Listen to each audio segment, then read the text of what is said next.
नमस्कार दोस्तों, मैं धीरज सिंह खंगारोत आपका स्कूल एकेडमी की कक्षा में स्वागत करता हूं। जैसा कि हमने आपको बताया था, मैथमेटिक्स की कक्षाएं हमने शुरू कर दी है। उसके बाद में एसएसटी की क्लासेस आपकी स्टार्ट हो गई हैं और आज से आपकी साइंस की क्लासेस भी स्टार्ट होने जा रही है। इसके अतिरिक्त आपके इंग्लिश के जो लेक्चर्स हैं वो भी आने वाले 1-2 दिन के अंदर बिल्कुल स्टार्ट कर दिए जाएंगे और हिंदी संस्कृत के चैप्टर्स भी आपको बहुत जल्द अवेलेबल कराए जाएंगे। तो 10th क्लासेस का आरबीएससी का कोर्स ऑलमोस्ट स्टार्ट हो चुका है। तो लॉकडाउन के दौरान आप सभी लोग घरों में रहिए, सुरक्षित रहिए और अपनी पढ़ाई को कंटिन्यू कीजिए। आज जो चैप्टर हम स्टार्ट करने जा रहे हैं साइंस के अंदर, विद्युत धारा, यह आपका 5 नंबर के क्वेश्चंस आपके इस चैप्टर में से पूछे जाते हैं। इस चैप्टर्स में से क्या क्या हम पढ़ेंगे, क्या क्या आपके जो भी हैं वो आपके सिलेबस के अकॉर्डिंग जो भी चीजें हैं वो हमने इस आपके चैप्टर के अंदर इन्वॉल्व किए हैं। तो आई होप आपको चैप्टर पसंद आएगा। चलिए दोस्तों आगे बढ़ते हैं। इस चैप्टर के अंदर हम पढ़ेंगे जो कि आपकी बुक से अगर आप मैच कराएंगे, आपकी पुस्तक से अगर आप मैच कराएंगे तो आप टॉपिक बाय टॉपिक अगर आप देखेंगे तो आपको ये 12 के 12 टॉपिक जो आपको स्क्रीन पर इस समय दिखाई दे रहे हैं, ये टॉपिक आपके बुक के अंदर हैं सारे के सारे। कुछ भी हमने एक्स्ट्रा नहीं ऐड किया है इसके अंदर और कुछ भी आपका छोड़ा नहीं है। ठीक है, यहाँ पे जैसे कि आप देख पा रहे हैं, विद्युत धारा, विद्युत विभव, विद्युत विभवांतर, ओम का नियम, ये हम आज पहली कक्षा के अंदर पढ़ेंगे। ठीक है, इसके अलावा आपका ओम का नियम, प्रतिरोधों का संयोजन, विद्युत धारा का तापीय प्रभाव, ये हम अगली कक्षा में पढ़ेंगे। और बचे हुए जो आपके 4 चैप्टर्स हैं वो आपका हम नेक्स्ट क्लास के अंदर पढ़ेंगे। ठीक है, तो चलिए दोस्तों शुरू करते हैं हमारे पहले टॉपिक से। पहला टॉपिक है आपका विद्युत धारा। जैसा कि आप स्क्रीन पर देख पा रहे हैं, विद्युत धारा हम पढ़ने जा रहे हैं। इसके अंदर आपने परिभाषा आपने देखी है, आवेशों के प्रवाह की दर को ही विद्युत धारा कहते हैं। आवेशों के प्रवाह की दर से सेंस है, देखिए आवेश कितने प्रकार के होते हैं, कौन कौन से होते हैं आवेश, धनावेश और ऋणावेश। यहाँ बात हो रही है ऋणावेश की। ऋणावेश के अंदर कौन सा आएगा आपका, इलेक्ट्रॉन।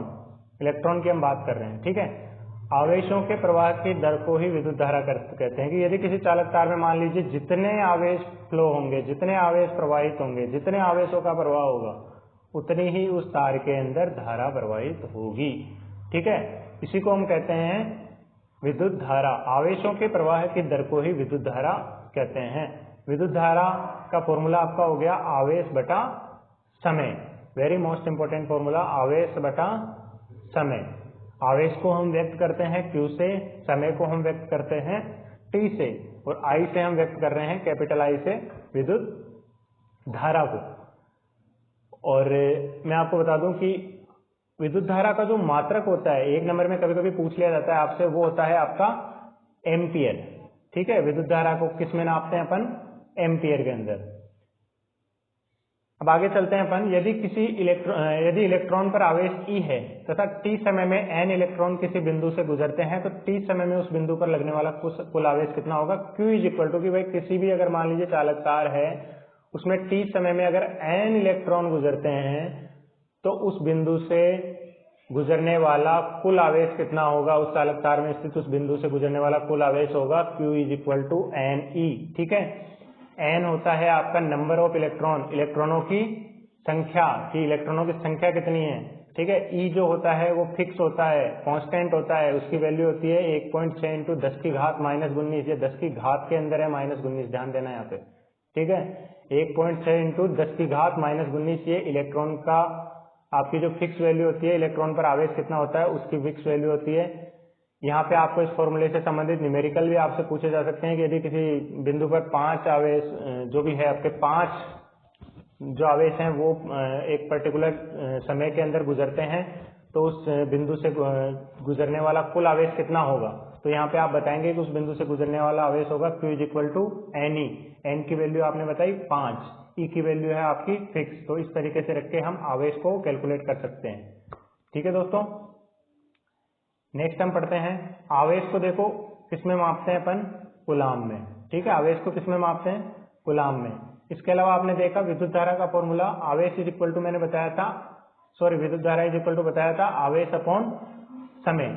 यहाँ पे आवेश अगर 1 कूलाम है, ठीक है, और अगर वो 1 ही सेकंड के अंदर प्रवाहित हो रहा है तो उसमें विद्युत धारा कितनी होगी, 1 एम्पियर।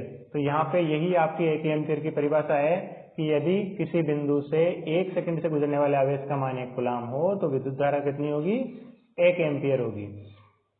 और इसके अलावा हम चलते हैं विद्युत परिपथ में विद्युत धारा मापने के लिए किसका उपयोग किया जाता है, एमीटर का। ठीक है, और एमीटर किस में लगाया जाता है, श्रेणी क्रम में लगाया जाता है ऑलवेज। ठीक है, श्रेणी क्रम में, जिसको हम बोलते हैं सीरीज में। ठीक है, ये 1 नंबर में आपसे पूछे जा सकते हैं कि एमीटर किस में लगाया जाता है, विद्युत धारा मापने के लिए किस उपकरण का इस्तेमाल करते हैं, आवेश का मात्रक क्या होता है। इस तरीके के क्वेश्चन आपसे अक्सर एग्जाम के अंदर पूछे जा सकते हैं। ठीक है, चलिए दोस्तों, हम हमारे अगले टॉपिक की तरफ चलते हैं, विद्युत विभव एवं विद्युत विभवांतर। ठीक है, इस टॉपिक को अगर आप देखेंगे तो दोनों टॉपिकों का मतलब एक तरह से उद्देश्य एक ही है कि दो विद्युत विभव विभवांतर है क्या एक्चुअल में, ये है वोल्टेज कि किसी भी परिपथ में कितना विद्युत विभव है, कितना विभवांतर है। ठीक है, विद्युत विभव को अपन बोलते हैं इलेक्ट्रिक पोटेंशियल और विद्युत विभवांतर को हम बोलते हैं पोटेंशियल डिफरेंस। ठीक है, तो एक तरह से दोनों होते क्या है, आपके दोनों वोल्टेज ही होते हैं, लेकिन वोल्टेज किस तरीके से होते हैं वो हम देखते हैं। दोनों की परिभाषा आपसे पूछा जा सकता है 1-2 नंबर के अंदर आपसे कि विद्युत विभव और विद्युत विभवांतर में अंतर स्पष्ट कीजिए, क्या कहते हैं दोनों को। तो यहाँ पे आपको ध्यान देना है, दोनों की डेफिनेशंस बिल्कुल एक जैसी है, आपको मामूली सा चेंजेस करना है और आपका बिल्कुल 1 या 2 नंबर का जो भी क्वेश्चन है वो आपका पक्का। आपको ध्यान देना है, यदि किसी इकाई आवेश को, इकाई आवेश ले रहे हैं कि अगर मान लीजिए 1 कूलाम, ठीक है, या फिर कोई भी एक इकाई आवेश जो बिल्कुल इकाई हो, मतलब अकेला हो। ठीक है, यूनिट चार्ज पार्टिकल की हम बात कर रहे हैं। ठीक है, उसको अनंत से विद्युत क्षेत्र के अंदर किसी बिंदु पर लेकर आने में, ठीक है, एक इकाई आवेश को अनंत से किसी बिंदु पर लेकर आ रहे हो आप। ठीक है, अनंत से विद्युत क्षेत्र में स्थित किसी बिंदु पर आप लेकर आ रहे हो, तो विद्युत क्षेत्र के विपरीत जो आपको किया गया कार्य होगा वही विद्युत विभव कहलाता है। ठीक है, वही आपका विद्युत विभव कहलाता है। ठीक है, तो इसको आप किस तरीके से मान के चल सकते हो कि मान लीजिए अगर आपका Q आवेश है, ठीक है, वो अनंत से आप लेके आ रहे हो बिंदु A पर। ठीक है, तो VA पर क्या हो गया, VA, अनंत पर क्या हो गया, इनफाइनाइट पे V इनफाइनाइट। ठीक है, तो इसकी वैल्यू क्या हो गई, आपका कितना कार्य कर रहे हो, W कार्य कर रहे हो, किसको लाने में, Q आवेश को लाने में। तो ये फॉर्मूला हो गया VA minus V infinite is equal to W upon Q। अब V इनफाइनाइट जो होती है ना, उसकी वैल्यू होती है हमेशा 0। ठीक है, तो ये 0 आपने यहाँ रखा। ठीक है, तो क्या बन गया आपने अगली स्टेप में, VA minus 0 is equal to W upon Q। तो आपका फाइनल फॉर्मूला क्या हो गया, VA is equal to W upon Q। ये हो गया आपका विद्युत विभव का। अब अगर आप विद्युत विभवांतर की डेफिनेशन देखेंगे तो मामूली सा चेंजेस जो है वो ये है कि अनंत से विद्युत क्षेत्र के अंदर किसी बिंदु का आप लेके आ रहे हो, तो वो तो हो गया विद्युत विभव। और विद्युत विभवांतर क्या हो गया, एक बिंदु से दूसरे बिंदु पर अगर आप इकाई आवेश को लेके आ रहे हो, जैसा कि आप यहाँ देख सकते हैं, विद्युत क्षेत्र के अंदर इकाई आवेश को एक बिंदु से दूसरे बिंदु तक, तो उसमें क्या था, अनंत से एक बिंदु पर, तो ज्यादा फर्क नहीं है। यहाँ दोनों पॉइंट क्या हो जाएंगे, मान लीजिए एक बिंदु से दूसरे बिंदु पे वहां लेके आ रहे थे, वहां किस पे ला रहे थे, एक बिंदु, अनंत से एक बिंदु पर, यानी कि एक बिंदु ले लिया आपने VA, दूसरा बिंदु क्या आ रहा था वहां पे अनंत। लेकिन यहाँ पे दूसरा बिंदु क्या है, अनंत नहीं है, यहाँ एक बिंदु से दूसरे पे ला रहे थे, दूसरा बिंदु है B, तो वहां पे आ गया VB, और इसके बाद फॉर्मूला आपका निकल के सामने आ गया W अपॉन Q। ठीक है, यहाँ तक क्लियर है। चलिए दोस्तों आगे बढ़ते हैं। अब हम देखते हैं विद्युत सेल। ठीक है, जो भी आपके आवश्यक परिपथ उपकरण, तीसरा टॉपिक आपका है इस चैप्टर का, आवश्यक परिपथ उपकरण। देखो इस चैप्टर के अंदर आप अलग अलग तरीके के परिपथ आप बनाओगे। ठीक है, अलग अलग आप जो भी सर्किट है आप बनाओगे, परिपथ बनाओगे, तो उसमें अलग अलग युक्तियां आपको लगानी होगी, अलग अलग आप इक्विपमेंट आप लगाओगे अलग अलग। तो कौन से इक्विपमेंट को किस तरीके से प्रदर्शित करते हैं वो हम इस टॉपिक के अंदर देखेंगे। विद्युत सेल जो होता है ना साथियों, जिसको आप बैटरी भी बोलते हो, उसको आप इस तरीके से प्रदर्शित करते हो। इसमें आप देख पा रहे होंगे प्लस वाला जो सिंबल है वो हम बड़ा रखते हैं, जैसे कि मैं आपको बना के दिखा देता हूँ। ये वाला बड़ी लाइन, एक छोटी लाइन आपको लिखनी है। ठीक है, इस तरीके से आप इसको बैटरी को दिखाते हो B से। ठीक है, ये बड़ी लाइन है, इसकी ओर प्रदर्शित करते हो आप प्लस, और ये जो छोटी लाइन है यहाँ प्रदर्शित करते हो माइनस। इस तरीके से हम बैटरी को दर्शाते हैं, या कोई भी सेल लगा हुआ है तो उसको दर्शाते हैं। ये अगर किसी परिपथ में लगा हुआ है तो हम क्या समझ जाएंगे कि यहाँ पे बैटरी लगी हुई है। ठीक है, इसके अलावा आप चलते हैं, दूसरा आपका सिंबल है प्लग कुंजी या स्विच। ठीक है, इसको हम किस तरीके से प्रदर्शित करते हैं दोस्तों, इसको हम इस तरीके से प्रदर्शित करते हैं। ठीक है, अगर ये इस ब्रैकेट के अंदर कुछ भी नहीं है, बिल्कुल खाली है, तो इसका मतलब है कि यहाँ पे कनेक्शन नहीं किया हुआ है। अगर करंट बह रहा है, मान लीजिए इधर से बह रहा है, तो यहाँ तक आया करंट और यहाँ आके रुक जाएगा। ठीक है, इस पूरे आगे नहीं बढ़ेगा इस सर्किट के अंदर। अगर यहाँ पे आपका ये कुंजी जो है वो ब्रैकेट के अंदर कुछ भी अगर आपने दिखा नहीं रखा है, जैसे ही आप यहाँ कोई डॉट दिखाओगे, ठीक है, तो इसका मतलब है कि स्विच ऑन है, ठीक है, स्विच ऑन है। अब आप करंट इधर से कोई भी भेजोगे तो वो कहाँ जाएगा, इस पूरे सर्किट में यहाँ से होते हुए आगे गुजर जाएगा। इस डॉट का मतलब होता है कि स्विच ऑन किया हुआ है, और जैसे ही आप डॉट को हटा लोगे इसका मतलब स्विच ऑफ है, ठीक है। तीसरा सिंबल है आपका परिवर्ती प्रतिरोध या धारा नियंत्रक। देखिए पहले तो आप प्रतिरोध का सिंबल देखिए, प्रतिरोध का सिंबल किस तरीके से होता है, इस तरीके से होता है प्रतिरोध का सिंबल, जिसको हम R से प्रदर्शित करते हैं, जो कि आप आगे नेक्स्ट चैप्टर में, नेक्स्ट क्लास जो हमारी होगी वो पूरे प्रतिरोध पे ही है। 5वां टॉपिक आपका प्रतिरोध एवं प्रतिरोधकता ही है, उसके बारे में आप पढ़ोगे। प्रतिरोध को हम R से प्रदर्शित करते हैं और इस तरीके से जिगजैग जो लाइनें हैं आपकी, इस तरीके से हम इसको दर्शाते हैं, ठीक है, ये प्रतिरोध हो गया। अब परिवर्ती प्रतिरोध क्या होता है, ऐसा प्रतिरोध जिसको आप परिवर्तित कर सकते हो, ठीक है, ऐसा प्रतिरोध जिसको आप परिवर्तित कर सकते हो। यानी कि प्रतिरोध का आपका क्या हो गया, जैसे आपने लगा दिया 5 ओम, ठीक है, अब आप उसको अगर नहीं छेड़ पाओगे, ठीक है, उस परिपथ में आप 5 से 6 नहीं कर सकते, 5 से 10 नहीं कर सकते, 5 से 4 नहीं कर सकते, ठीक है। परिवर्ती प्रतिरोध अगर आप लगा हुआ है तो इसका मतलब आप उसको परिवर्तित कर सकते हो, आप उसको बदल सकते हो। तो उस सिचुएशन के अंदर क्या है, आप 5 से बढ़ा के उसको 6 भी कर सकते हो, 7 कर सकते हो, 8 कर सकते हो, 9 कर सकते हो, या उससे कम करना है 4 कर सकते हो, 3 कर सकते हो। मतलब अपनी जैसी अपनी परिपथ में अपने को आवश्यकता है, जितना अपने को चाहिए उतना हम इसके अंदर इसको परिवर्तित कर सकते हैं। तो इसको हम किस तरीके से प्रदर्शित करते हैं, इसको हम 2 तरीके से प्रदर्शित कर सकते हैं। एक तो ये जो आपका R है, इसमें आप ये तीर का निशान दिखा दीजिए, तो ये भी आपका परिवर्ती प्रतिरोध हो गया। इसको हम RH से प्रदर्शित करते हैं, ठीक है, जिसको इंग्लिश में हम रियोस्टेट बोलते हैं, ठीक है। एक तो इस तरीके से हम प्रदर्शित कर सकते हैं। दूसरा, आप इसको इस तरीके से प्रदर्शित कर सकते हो, ये जो R है ना, इसके आप इस तरीके से भी अगर आप दिखाते हो ये तीर का निशान, तो भी आपका ये RH ही होता है। इसको आप इस तरीके से दिखा सकते हो, ठीक है। ये हो गया आपका परिवर्ती प्रतिरोध। साथियों अब बात आती है आपकी वोल्टमीटर की। वोल्टमीटर को आप किस तरीके से दर्शाते हो, वोल्टमीटर को आप दर्शाते हो इस तरीके से V, ठीक है। यहां आपने लिया प्लस, यहां आपने लिया माइनस, इधर भी आप दिखा सकते हो, जैसे अपनी परिपथ की सुविधा है, जैसे परिपथ की आवश्यकता है उस हिसाब से आप वोल्टमीटर को दर्शा सकते हो। वोल्टमीटर मैंने बताया आपको समांतर क्रम में लगाया जाता है हमेशा, ठीक है। इसके अलावा आप आएंगे एमीटर पे। एमीटर को किस तरीके से दिखाएंगे, ए से दिखा देंगे एमीटर को, ठीक है। यहाँ भी आप प्लस माइनस अपनी सुविधा अनुसार, परिपथ की आवश्यकता अनुसार आप इसको लगा सकते हो। इसके अलावा बल्ब का सिंबल आपका दे रखा है। बल्ब का सिंबल क्या होता है आपका, इस तरीके से आप सर्किट के अंदर बल्ब को भी प्रदर्शित कर सकते हो, ठीक है। अब आप आगे चलते हैं हमारे अगले टॉपिक की तरफ। इस तरीके के जो सर्किट है ये आपके बुक में से ही लिया हुआ एक इमेजेस है। जैसा कि हमने आपको बताया था कि बुक से हटके हम आपको कुछ भी आपका टाइम वेस्ट नहीं करेंगे, जितना आपके सिलेबस में दे रखा है, जितना आपके बुक में दे रखा है, वही कंटेंट आपको हम प्रोवाइड कराएंगे। आपका जो नेक्स्ट टॉपिक है वो है ओम का नियम। देखिए दोस्तों, यदि किसी चालक तार की भौतिक अवस्थाएं, देखना समझना आप इस बात को, यदि किसी चालक तार की भौतिक अवस्थाएं जैसे ताप, दाब, लंबाई और क्षेत्रफल, ठीक है, ताप, दाब, लंबाई और क्षेत्रफल, अगर ये स्थिर रहे, मतलब ये अगर बदलनी नहीं है, क्या क्या नहीं बदलना है, किसी चालक तार की भौतिक अवस्थाओं में ये चीजें बदलनी नहीं है। बदलनी नहीं है कैसे, कि ये फिक्स है।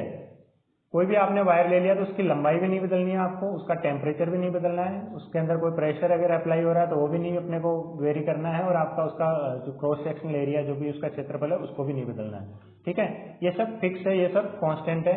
आपने एक जो स्टैंडर्ड ले लिया वो ले लिया, तो उस जो भी तार है, मान लीजिए आपने ये तार लिया, ठीक है, ये वाला आपने तार ले लिया, इसका एक सिरा ये है, एक सिरा ये है। इस तार के अंदर मान लीजिए करंट जो फ्लो हो रहा है, उस करंट फ्लो होने की वजह से, करंट में बोल रहा हूँ जिसको आप बोलते हैं विद्युत धारा, ठीक है, ये जो विद्युत धारा इसके अंदर प्रवाहित हो रही है आई, ठीक है, ये कितनी प्रवाहित होगी, जितनी धारा ये आपकी प्रवाहित होगी ना, उतना ही आपका इसके सिरे जो है ना, ये पहला सिरा, ये दूसरा सिरा, इन सिरों पर वोल्टेज उतना ही उत्पन्न होगा जितनी इसके अंदर धारा प्रवाहित होगी। समझ रहे हो आप इस बात को, यही आपका ये नियम कहता है। यदि ये भौतिक अवस्थाएं स्थिर रहे तो क्या होगा, उसके सिरों पर के मध्य उत्पन्न विभवांतर, मैंने बताया तार के सिरों पर जो उत्पन्न विभवांतर है, ये जो भी तार है इसका एक सिरा ये दूसरा है, इसके सिरों पर जो विभवांतर उत्पन्न होगा, जो V उत्पन्न होगा, वो कितना होगा, उसमें प्रवाहित धारा के समानुपाती, अर्थात जितनी धारा बहेगी उतना ही आपका वोल्टेज बढ़ेगा। अगर धारा ज्यादा बह रही है तो वोल्टेज ज्यादा बढ़ेगा, ठीक है, और अगर धारा कम है तो उसका जो उत्पन्न विभव होगा वो भी कम होगा। समझ में आ गया यहाँ तक।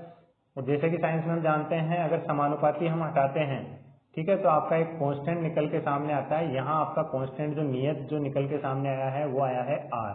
ठीक है, ये समानुपाती का जो सिंबल है ना ऐसे वाला, इसको जब आप हटाते हो तो इक्वल टू लगाते हो। ठीक है, तो इक्वल टू के साथ में कांस्टेंट आता है, तो यहाँ निकल के आया है इसकी जगह पे आर। ये जो आर आपने रखा है v is equal to R I. ठीक है, ये v इज इक्वल टू आपने आर आई, ये वेरी मोस्ट इंपोर्टेंट फॉर्मूला है v is equal to I are.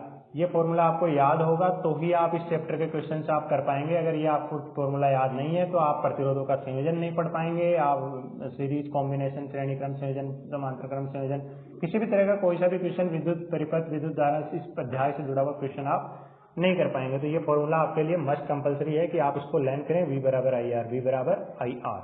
ठीक है, वेरी मोस्ट इंपोर्टेंट फॉर्मूला है ये आपका। अब R को मैंने बताया क्या है आपका प्रतिरोध, जिसको हम अगले टॉपिक के अंदर देखेंगे कि प्रतिरोध क्या है, किसको किस तरीके से। यहाँ अब I जो है, देखो R I के साथ मल्टीप्लाई में है, I अब V की साइड अपन लेके जाएंगे तो किसमें आ जाएगा, डिवाइड में। तो यहाँ क्या हो जाएगा, R is equal to V upon I। इसको आप इस तरीके से भी R की परिभाषा में लिख सकते हो कि प्रतिरोध R क्या होता है, V अपॉन I, अर्थात विभव बचा धारा। ठीक है, वोल्टेज अपॉन करंट। तो इसका मात्रक जो होता है वो क्या होता है, ओम। ये भी आपसे एक नंबर में पूछा जा सकता है कि विद्युत जो भी आपका प्रतिरोध है उसका मात्रक क्या होता है। इसके अलावा कई आपसे न्यूमेरिकल्स एग्जाम के अंदर सोल्व कराएगा, तो आप न्यूमेरिकल सोल्व करते हैं। जैसे मान लीजिए आपको प्रतिरोध कैलकुलेट करना था, आपने प्रतिरोध निकाला और आपने आपका आंसर 5 ओम। ठीक है, आप 5 लिख के छोड़ के आगे ओम नहीं लिखा तो भी आपके मार्क्स कट सकते हैं। ठीक है, तो आपको ये जिनके भी जो भी मात्रक हैं वो आपको ध्यान रखने हैं। ठीक है, मात्रक क्यों ध्यान में रखने हैं, क्योंकि मात्रक ही किसी भी आपकी जो होती है उसको प्रदर्शित करते हैं। मात्रक आपका मस्ट है, मात्रक आपको बताना है। ठीक है, यहाँ मैंने आपको बताया ओम के नियम का प्रायोगिक सत्यापन। ठीक है, ये भी आपके बुक में से ही हमने इमेजेस ली हैं। यहाँ आप देख पा रहे हैं, मैंने बताया आपको अभी इसी वीडियो के अंदर बैटरी को किस तरीके से दिखाते हैं। बी से बड़े वाले सिंबल की तरफ प्लस लिख दिया, छोटे वाले पोल की तरफ माइनस लिख दिया। के अंदर आप देख रहे हो डॉट लगा हुआ है, इसका मतलब धारा जो है इधर से इधर जा सकती है। ठीक है, सॉरी, यहाँ पे आपके सिंबल में धारा किधर से दिखा रहा है, इधर से दिखा रहा है, देखो। ठीक है, तो इधर से इधर आपकी धारा जा सकती है। अगर ये डॉट नहीं लगा हुआ होता, ठीक है, बीच के अंदर, तो ये धारा जो है यहाँ तक आके रुक जाती, आगे नहीं जाती अगर डॉट नहीं होता तो। लेकिन चूंकि यहाँ पे डॉट है इसलिए धारा प्रवाहित हो रही है। डॉट है इसका मतलब स्विच ये ऑन है। ठीक है, ये स्विच आपका ऑन है। ठीक है, ये प्रतिरोध नियंत्रक आपका लगा है जिसको आप सुविधा अनुसार बदल सकते हो। ठीक है, एक ये प्रतिरोध R लगा हुआ है। ठीक है, एमीटर आपका लगा हुआ है। यहाँ पे आप ये मेंशन क्या करेंगे कि चित्रानुसार बैटरी B, स्विच K, धारा नियंत्रक RH, प्रतिरोध R एक विद्युत परिपथ में जुड़े हुए हैं। इस विद्युत परिपथ के श्रेणी क्रम में एक एमीटर लगाया गया है। ठीक है, भाषा आपको जो लिखनी है इस तरीके से लिखनी है एग्जाम के अंदर। और एक वोल्टमीटर जो है वो हमने प्रतिरोध के समांतर में लगा रखा है। इस तरीके से जब हम किसी भी चीज के नीचे इस तरीके से कनेक्ट करते हैं उसको हम बोलते हैं, एक के नीचे एक अगर हम कनेक्ट करते हैं किसी भी चीज को तो उसको बोलते हैं समांतर कनेक्शन। और जो अगर कोई कनेक्शन हो रखा है उसी में आगे कनेक्शन करते हैं तो उसको हम बोलते हैं सीरीज कनेक्शन, जो आगे पढ़ोगे। और किसी के अगर नीचे कनेक्शन कर देते हैं तो उस कनेक्शन को हम बोलते हैं समांतर कनेक्शन। ठीक है, तो यहाँ पे मैंने आपको बताया कि इस तरीके से आपको लैंग्वेज भी आपको मेंशन करनी है एग्जाम के अंदर कि चित्रानुसार बैटरी भी, कुंजी, स्विच, प्रतिरोध, धारा नियंत्रक आपका जो भी है ये इस तरीके से कनेक्टेड है। ठीक है, अब आप क्या होगा, जैसे ही आपकी इसमें विद्युत विभव जो उत्पन्न होगा, ठीक है, ये जो वोल्टमीटर में आप चेक करोगे कि आपका जो वोल्टेज जो है वो कितना है। ठीक है, वो कितना होगा, जितनी आपके इसके अंदर धारा होगी। ठीक है, मान लीजिए धारा 5 एम्पियर है। ठीक है, या जो भी है जितनी भी है, तो उस प्रतिरोध के हिसाब से। ठीक है, क्योंकि आपके फॉर्मूले में ये चीज मेंशन की हुई है V बराबर आई आर। ठीक है, आर पे तो निर्भर करेगा ही करेगा। ठीक है, तो धारा जितनी ज्यादा आप रखोगे, ठीक है, उतना तो वोल्टेज भी आपका ज्यादा होगा। और धारा अगर आप कम रख रहे हैं, ठीक है, आपकी जो करंट जो है वो कम फ्लो हो रहा है। ठीक है, करंट को कैसे आप नापोगे, यहाँ एमीटर लगा रखा है। ठीक है, कि आपने जैसे मान लीजिए एक पर्टिकुलर पॉइंट पे नापा कि करंट कम है। ठीक है, तो यहाँ वोल्टेज में आप देखोगे वोल्टेज भी कम है।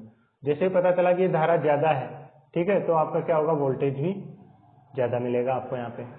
ठीक है, तो इसको अगर आप इसको एक ग्राफ के वे के अंदर शो करो तो आप एक स्ट्रेट लाइन निकल के आपके सामने आती है, एक सीधी रेखा निकल के, ये जो चित्रानुसार आपको दिखाई दे रही है, ये जो सीधी रेखा ये सामने आती है। ये किस तरीके से आई है आपके सामने, ये रेखा ये इस तरीके से आई है कि अगर आप जैसे जैसे धारा बढ़ा रहे हैं, ठीक है, वैसे वैसे आपका वोल्टेज बढ़ रहा है। फिर आपने धारा बढ़ाई, फिर वोल्टेज बढ़ा, फिर धारा बढ़ाई, फिर वोल्टेज बढ़ा। तो ये इस तरीके से आपका ये ग्राफ निकल के सामने आता है, क्योंकि आप इसके हर एक पॉइंट को अगर आप ठीक से देखोगे, इस पॉइंट पे देख लीजिए, इस पॉइंट पे आप देख लीजिए, इस पॉइंट पे आप देख लीजिए, इस पॉइंट पे आप देख लीजिए। यहाँ जैसे ही आपने देखा कि धारा जो भी आपके पर्टिकुलर पॉइंट पे है वो उसी अनुपात में है जिस अनुपात में आपका विभव है। तो इस तरीके से हमने देखा कि ओम के नियम का हम प्रायोगिक सत्यापन, या भी आपसे एग्जाम के अंदर एटलीस्ट अगर पूछा जाएगा तो इस तरीके से पूछा जाएगा कि ओम के नियम को समझाते हुए इसका प्रायोगिक सत्यापन आप कीजिए। तो आपको ओम का नियम का स्टेटमेंट देना है कि यदि किसी चालक तार की भौतिक अवस्थाएं जैसे ताप, दाब, ये इस तरीके से है जो स्थिर रहे, तो आपका क्या होगा, विद्युत धारा जो है आपकी जो उस परिपथ में उत्पन्न जो विद्युत विभव होगा वो कितना होगा, उस परिपथ में प्रवाहित धारा के समानुपाती होगा। फिर आप लिखोगे V proportional to I, V समानुपाती I, वहां पे R आपका कांस्टेंट आ जाएगा, वो आपको पूरा लिखना है। R किस तरीके से आया, R क्या है, उसके बाद आप लिखोगे ओम के नियम का प्रायोगिक सत्यापन। प्रायोगिक सत्यापन के अंदर आप सबसे पहले ये डायग्राम बनाओगे, उसके बाद इसके अंदर आप भाषा लिखोगे कि चित्रानुसार बैटरी, कुंजी, रियोस्टेट, इस तरीके से ये सब कनेक्टेड है। इसके बाद आप इसका प्रायोगिक सत्यापन, इसके बाद आप इसका ग्राफ डिस्प्ले करेंगे और आप बताएंगे किस तरीके से आपने इसको एक्सप्लेन किया है, ठीक है। तो दोस्तों आज के इस वीडियो में फिलहाल इतना ही, आपके चारों टॉपिक आपको करा दिए गए हैं, ठीक है। बाकी के 5, 6, 7, 8 जो भी आपके टॉपिक हैं वो हम हमारी नेक्स्ट क्लासेस के अंदर देखेंगे। अगर आपका कोई भी सवाल है इन चारों टॉपिकों से संबंधित, आपको कोई भी चीज़ अगर समझ में नहीं आई है, ठीक है, आपको किसी भी तरह का कोई कंफ्यूजन रह रहा है विद्युत धारा के अंदर, विद्युत विभव, विद्युत विभवांतर क्या है, परिपथ, ये जो भी मैं आपको सिंबल बताया कि कौन सा सिंबल किस तरीके से हम परिपथ के अंदर लगाते हैं, उसमें अगर आपको कोई चीज़ समझ में नहीं आई तो आप पूछ सकते हैं। इसके अलावा मैंने लास्ट के अंदर आपको ओम का नियम बताया, ओम के नियम का प्रायोगिक सत्यापन बताया। उसके अंदर अगर आपको किसी भी तरह की कोई दिक्कत परेशानी आ रही है, उसको अगर कुछ भी तरह का कोई भी समझ में नहीं आ रहा है आपको, तो वीडियो के कमेंट बॉक्स में आप जरूर मेंशन कीजिएगा, या फिर आप आपका जो भी सवाल है उसको आप स्कूल अकेडमी up212@gmail.com पर भी आप हमारी मेल आईडी पर आप मेल कर सकते हैं। तो दोस्तों अगर आपको क्लास पसंद आई हो, हमारी ये जो स्मार्ट क्लासेस सिर्फ आप ही लोगों के लिए डिजाइन की गई है, जो कि अदर जो भी प्लेटफॉर्म हैं, जो भी और दूसरे यूट्यूब चैनल हैं जो बोर्ड वगैरह पे प्रोवाइड कराते हैं आपको एजुकेशन, तो हम जिस तरीके से आपको स्मार्ट क्लासेस प्रोवाइड करा रहे हैं, तो अगर आपको ये पसंद आया हो तो लाइक कीजिएगा दोस्तों, सब्सक्राइब कीजिए, कमेंट कीजिए और ज़्यादा से ज़्यादा ज़रूरतमंद बच्चों तक शेयर कीजिए। आप ज़रूरतमंद बच्चों तक इसलिए कि राजस्थान की ही बात करें तो कोने कोने में बैठे हुए कई गाँवों के अंदर इस तरीके से बच्चे हैं कि जहाँ पे प्रॉपर एजुकेशन नहीं है, गवर्नमेंट स्कूलों में बच्चे पढ़ रहे हैं, तो उन बच्चों की सुविधा के लिए ये चैनल तैयार किया गया है। तो आप ज़्यादा से ज़्यादा बच्चों को इसको शेयर कीजिए। धन्यवाद, जय हिंद।